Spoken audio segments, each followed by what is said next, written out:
बिस्मिल्लाहिर्रहमानिर्रहीम। अस्सलाम वालेकुम डियर स्टूडेंट। आज हम चैप्टर नंबर 16 इन्वायरमेंटल केमिस्ट्री का लेक्चर नंबर 5 स्टार्ट करेंगे।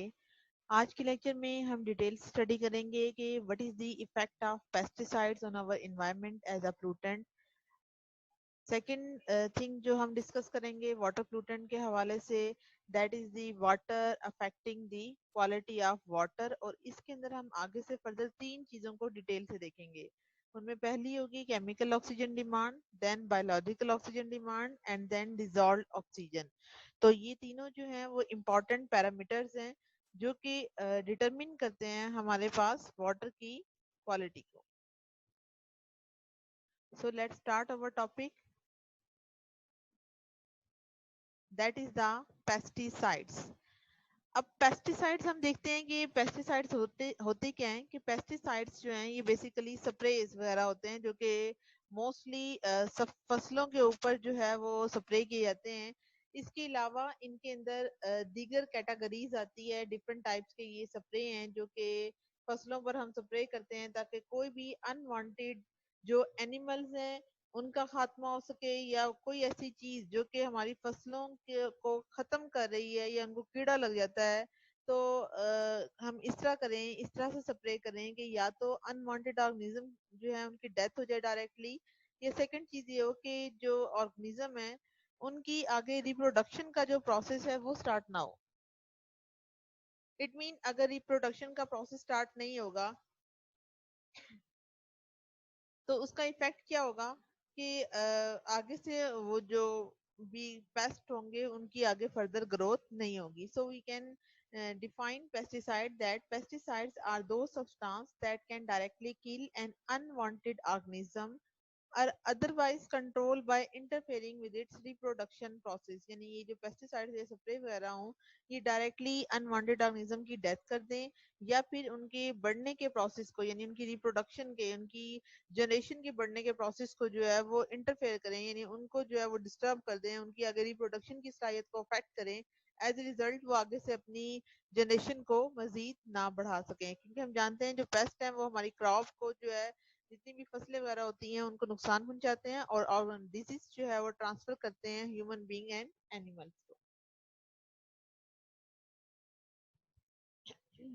अब उसके बाद हम ये देखते हैं कि जो पेस्टिसाइड्स हैं इनकी करंट एबिलिटी क्या होती है कि ये प्रोड्यूस करते हैं large amount of food on a relatively small amount of land.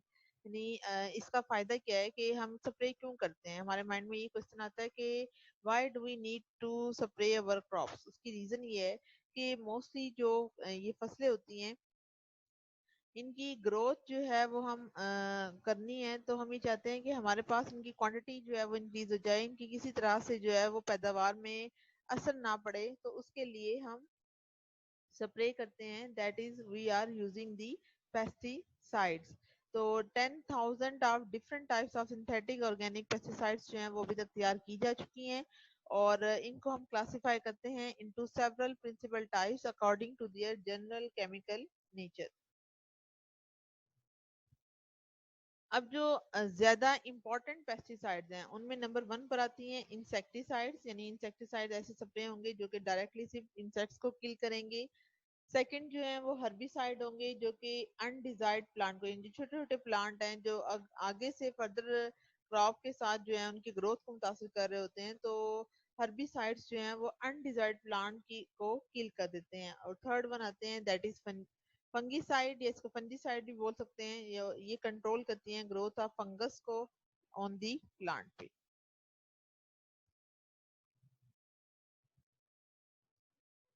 अब वो ये बता रहे हैं कि वेरियस पेस्टिसाइड्स जो हैं वो हमारे पास हेल्प करती हैं इन दी इरेडिकेशन ऑफ डिजीज, यानी मुख्तलिफ बीमारियों का खात्मा कर देती हैं। जिनमें सबसे पहले आती है मलेरिया। यानी अगर आप पेस्टिसाइड वगैरह यूज करते हैं तो इस तरह से मॉस्किटोज की जो है जो मलेरिया काज करते हैं उनकी ग्रोथ नहीं होगी, यानी इस तरह से इन बीमारियों का खात्मा हो सकता है। इरेडिकेशन का मतलब होता है खात्मा होना, ठीक है। उसके बाद येलो फीवर, ये जो है वो आपके पास एग्जांपल है येलो फीवर की, और इस फीवर के अंदर आईज जो है वो बिल्कुल येलो हो जाती हैं। थर्ड वन डिजीज आती है दैट इज बुबानिक प्लेग। बुबानिक प्लेग में क्या होता है कि स्किन का मोस्टली ये जो फिंगर्स वगैरह होते हैं, जो लेग्स वगैरह होते हैं, इसमें ये ब्लैक होना शुरू हो जाते हैं। ये ताउन की एक टाइप है जिसको हम प्लेग बोलते हैं, और इसके अंदर जो है वो आहिस्ता आहिस्ता जो है ये पूरे इससे जो है इनकी डेथ हो जाती है, क्योंकि ये इससे बिल्कुल बॉडी से अफेक्ट हो जाते हैं due to the bubonic plague. And fourth one is the sleeping sickness. ये ट्राइपेनोसोमा जो है वो एक इंसेक्ट है जो कि ये डिजीज काज करता है। इस तरह से पेस्टिसाइड्स को जब हम यूज करते हैं तो पेस्टिसाइड के यूज करने से ये बीमारियां जो हैं खत्म हो जाती हैं। अब कहते हैं कि wide separate use of pesticide for getting greater crop yield if not properly checked and controlled has associated risk of contamination the soil plant and water. अब कहते हैं कि इन पेस्टिसाइड के इस्तेमाल की वजह से क्या होता है कि फसलों की ग्रोथ जो है वो तेजी से बढ़ती है, क्योंकि जब आप ये देखें, जब आप स्प्रे कर रहे हैं तो स्प्रे करने से अनडिजायर्ड प्लांट की या जो डिफरेंट इंसेक्ट्स है या जो डिफरेंट ऑर्गेनिजम्स हैं जो कि प्लांट के अंदर डिजीज काज कर रहे होते हैं, जब उनकी डेथ हो जाएगी तो फिर ऑटोमेटिकली फसलों की ग्रोथ बढ़ेगी। और अगर आप इनको चेक नहीं करेंगे और पेस्टिसाइड का इस्तेमाल बेदरेक करेंगे तो इस तरह से हमारी सॉइल, हमारे प्लांट्स और जो वाटर लेवल होता है वो इनकी वजह से अफेक्टेड हो जाता है और वो प्लूट हो जाता है। उसके बाद the drainage water from the agricultural land where the pesticides are being used mostly contain pesticide. यानी कहते हैं वो वाटर जो कि आप मोस्टली खेतों को सैराब करने के लिए इस्तेमाल करते हैं, फील्ड्स वगैरह में यूटिलाइज करते हैं, तो क्या होता है कि जब वो वाटर वहां से निकलता है तो उसके अंदर लार्ज क्वांटिटी जो होती है इन पेस्ट की शामिल होती है। एज ए रिजल्ट उसके अंदर बहुत ज्यादा डेंजरस केमिकल पाए जाते हैं जो कि हमारे वाटर लेवल को अफेक्ट करते हैं। तो यही बता रहे हैं कि अगर आप if the use of any type of pesticide is not properly controlled, कि एक तो होता है बिल्कुल भी इस्तेमाल ना करना, अगर बिल्कुल भी इस्तेमाल नहीं करेंगे तो डेफिनेटली फसलों की जो पैदावार है वो असरअंदाज होगी। लेकिन अगर आप इनके ऊपर चेक एंड बैलेंस रखें, अगर आप इनको प्रॉपर्ली कंट्रोल में रखें, फिर इनका कोई नुकसान नहीं है। लेकिन अगर आप इसको बेदरेक इस्तेमाल करेंगे तो आहिस्ता आहिस्ता ये जो केमिकल्स होते हैं, जो पेस्टिसाइड्स होते हैं, ये हमारी प्लांट्स की रूट के अंदर जो है वो दाखिल हो जाते हैं और as a result agricultural food product and drinking water की जो एबिलिटी होती है फूड चेन में उनको अफेक्ट करते हैं। और इस तरह से सेहत के ऊपर इंतहाई मुज़र असरात जो हैं वो ह्यूमन बींग्स के लिए और एनिमल्स के लिए पैदा होना शुरू हो जाते हैं। Organic chemicals in drinking water do not have any healthy effect on human or animal health। यानी वो ये बता रहे हैं कि जितने भी ऑर्गेनिक केमिकल्स होते हैं पीने के पानी में, इनका इंसानों के लिए या जानवरों की हेल्थ के ऊपर कोई अच्छा इफेक्ट नहीं होता। डेफिनेटली ये केमिकल्स हैं और ये पर्टिकुलरली किसी ना किसी पार्ट को ह्यूमन के या एनिमल के अफेक्ट करते हैं। तो कुछ ऑर्गेनिक केमिकल का लो कंसंट्रेशन में भी, अगर लो कंसंट्रेशन में आप वो दें तो फिर उसका इतना खतरनाक इफेक्ट नहीं होता, डेट्रीमेंटल इफेक्ट होते हैं खतरनाक। But many compound once through save, especially the synthetic organic chemical can have serious and substantial health risk even at a very low concentration। लेकिन अक्सर जिन लैब्स वगैरह में या लेबोरेटरीज में जहाँ पे ये पेस्टिसाइड्स को तैयार किया जाता है तो डेफिनेटली वहाँ पे हम कोई ऑर्गेनिक केमिकल है जिनको हम सिंथेसाइज कर रहे होते हैं लैब में, वो कहते हैं अगरचे इनको हम कहने को तो बहुत सारे कंपाउंड सेफ हैं, लेकिन इनमें से ज्यादातर जो होते हैं वो इंतहाई खतरनाक और लंबे अरसे तक हमारी हेल्थ के ऊपर जो है वो असरअंदाज होते हैं, चाहे इनकी मिकदार बहुत ही कम क्यों ना हो। सब्सटेंशियल होता है लंबे अरसे तक बरकरार रहने वाली, और लो कंसंट्रेशन होती है कम मिकदार। लेकिन अगर आप हायर कंसंट्रेशन में इस्तेमाल करते हैं तो ज्यादातर इनके कंपाउंड क्या होते हैं, इनका कोई टेस्ट नहीं होता एंड अडरलेस, और इनकी कोई स्मेल भी नहीं होती। अब आगे ये बात करें कि it is now known that many of the light molecular weight that is chlorinated hydrocarbon, यानी ऐसे वाटर जिनके अंदर क्लोरीन को इस्तेमाल किया जाता है टू किल द जर्म्स, और मोस्टली ये जो केमिकल हैं जिनमें क्लोरीन को शामिल किया जाता है they are mostly utilize in swimming pools. ये जो स्विमिंग पूल्स होते हैं वहां पर क्लोरीन को ऐड कर दिया जाता है ताकि जर्म्स वगैरह किल हो जाएं। लेकिन वो ये बता रहे हैं कि जो क्लोरीनेटेड हाइड्रोकार्बन होते हैं इनके बारे में ये अब साइंस ने रिसर्च की है कि ये जो है वो कैंसर काजिंग होते हैं और इनका कभी भी सेफ लेवल नहीं होता। इसी तरह इनको हमें यूटिलाइज या कंज्यूम नहीं करना चाहिए अपनी एयर में, फूड में या वाटर में without the risk of the adverse health effect, यानी हमारी सेहत के ऊपर हर तरह से मनफी असरात जो है वो मुरतब करते हैं। अब अगर आप सिंथेटिक ऑर्गेनिक केमिकल्स को अगर आप देखें तो सिंथेटिक ऑर्गेनिक केमिकल्स में ये जो है वो इंजेस्ट किए जाते हैं थ्रू फूड और drinking water. They can cause health problem. At higher concentration, they can cause nausea, dizziness, tremor and blindness. Nausea क्या होती है? इसको हम बोलते हैं मतली. यानी अगर इन केमिकल को जिनको हमने पेस्टिसाइड्स की बात की, यानी ये हम स्प्रेज की बात कर रहे हैं, तो इन स्प्रे की वजह से अगर आप ज्यादा मिकदार में इस्तेमाल करते हैं तो ज्यादा मिकदार में इस्तेमाल करने की वजह से मतली हो सकती है, डिजीनेस चक्कर आना, ट्रिमर्स होते हैं, लर्जा या कपकपी एंड ब्लाइंडनेस. यानी ये वो तमाम केमिकल्स के साइड इफेक्ट हैं जो कि जो कि क्या करते हैं, एक तरफ से सेहत के ऊपर जो है वो मंफी असर डालते हैं. और अगर आप इनको, यानी ये वो केमिकल हैं जिनको अगर आप हाई कंसंट्रेशन में यूटिलाइज करेंगे तो ये तमाम इलामात हो सकती हैं. लेकिन अगर आप इनको लो कंसंट्रेशन में इस्तेमाल करते हैं तो इन कंपाउंड का टेस्ट नहीं होता और ये जो इनकी स्मेल भी नहीं होती. लेकिन लो कंसंट्रेशन में जो स्किन है वो डैमेज होना शुरू हो जाती है या सेंट्रल नर्वस सिस्टम जो है उसके ऊपर बुरे असर पड़ते हैं. यानी आपकी मेमोरी इफेक्टेड हो सकती है या दीगर सेंट्रल नर्वस सिस्टम के जो इश्यूज होते हैं वो इनसे क्रिएट हो जाते हैं. तो लोअर कंसंट्रेशन जो है वो मोस्टली अगर आप मंथ तक लेते जाते हैं या ईयर तक लेके जाते हैं तो फिर ये हेल्थ प्रॉब्लम काज करती हैं. लेकिन ह्यूमन या एनिमल्स के साथ ये कार्सिनोजेनिक होती हैं और long period of time between exposure and manifestation of the disease. तो ये बता रहे हैं कि अगर आप इसको फूड के थ्रू ले रहे हैं तो आपने जो चीज ली इंजेक्शन, फूड की इंजेक्शन की, लेकिन आपको जितना टाइम लगा एक्सपोज होने का और फिर इस डिजीज की सिम्टम्स को जाहिर होना, मैनिफेस्टेशन होता है जाहिर होना, डिजीज बीमारी है, तो कहते हैं कि इनके दरमियान में काफी फर्क आ सकता है. ये कि जरूरी नहीं है कि जितना आपको एक्सपोज हो तो फौरन से आपको सिम्टम्स जो है वो जाहिर होना शुरू हो जाएं. लेकिन इसके अंदर जो है वो आपको टाइम लग सकता है लॉन्ग पीरियड का कि ये जो केमिकल्स हैं ये कार्सिनोजेनिक होते हैं. उसके बाद अगर आप नेक्स्ट टॉपिक देखें तो हमारा आज का जो नेक्स्ट टॉपिक है that is factors affecting the quality of water. और इनमें ये जो टर्म्स हैं that is dissolved oxygen, biochemical oxygen demand and chemical oxygen demand. ये तीनों जो है बहुत इंपॉर्टेंट है बोर्ड के पॉइंट ऑफ व्यू से, तो स्टूडेंट इनको अच्छी तरह से समझेगा और ये इनकी डेफिनेशन को आप लोगों ने नहीं छोड़ना. तो पहले हम देखते हैं दैट इज डिसॉल्व्ड ऑक्सीजन. तो कहते हैं वाटर जो है the most important oxidizing agent क्या होता है पानी के अंदर, that is the molecular oxygen, इसको हम बोलते हैं O2.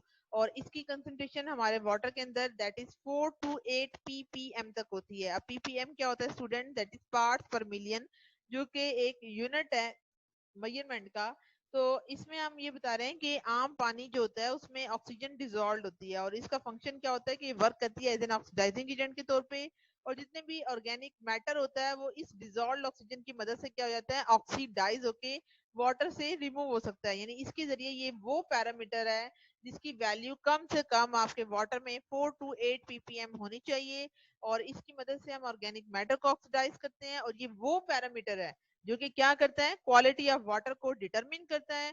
और अगर आप वाटर का चेक कर रहे हैं वाटर लेवल क्या है, ये वाटर फ्लूटेड तो नहीं है, तो उसके लिए डिसॉल्व ऑक्सीजन को हम चेक करते हैं कि इस पानी के अंदर अगर तो 4 से वैल्यू कम आती है इट मीन ये वो वाली ऑक्सीजन जो है वो यूटिलाइज हो गई है ऑर्गेनिक मैटर के ऑक्सीडेशन में. तो इट मीन अगर वैल्यूज की लेस देन 4 ppm आएगी तो इसका मतलब ये होगा कि आपका वाटर क्या है, फ्लूटेड है. सेकंड जो है that is the biochemical oxygen demand. और ये इसकी डेफिनेशन है कि बायोकेमिकल ऑक्सीजन डिमांड में हम ये कहते हैं कि ये वो कैपेसिटी है ऑर्गेनिक मैटर की नेचुरल वाटर में जो कि क्या करती है, कंज्यूम करती है ऑक्सीजन को with in a period of 5 days.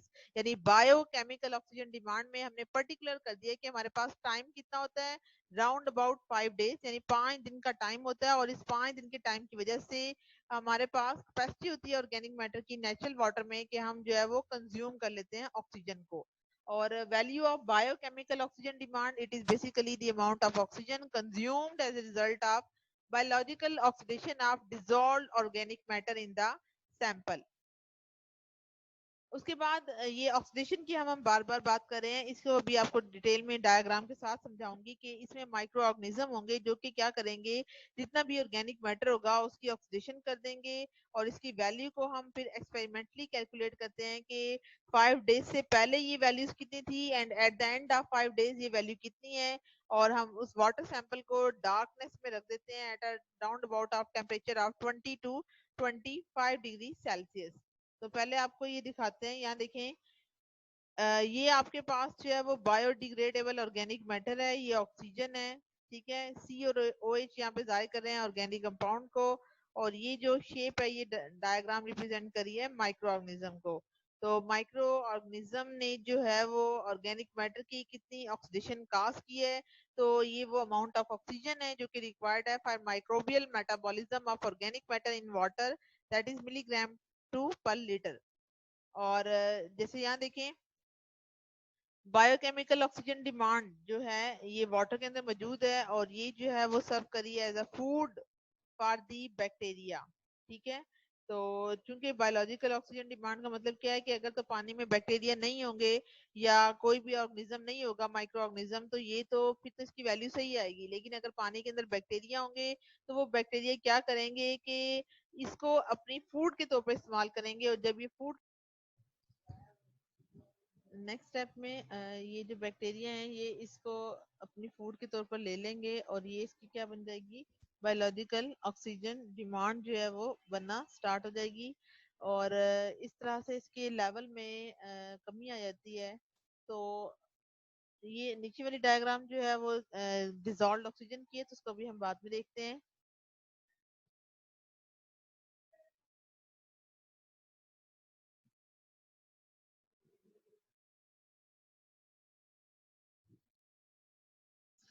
और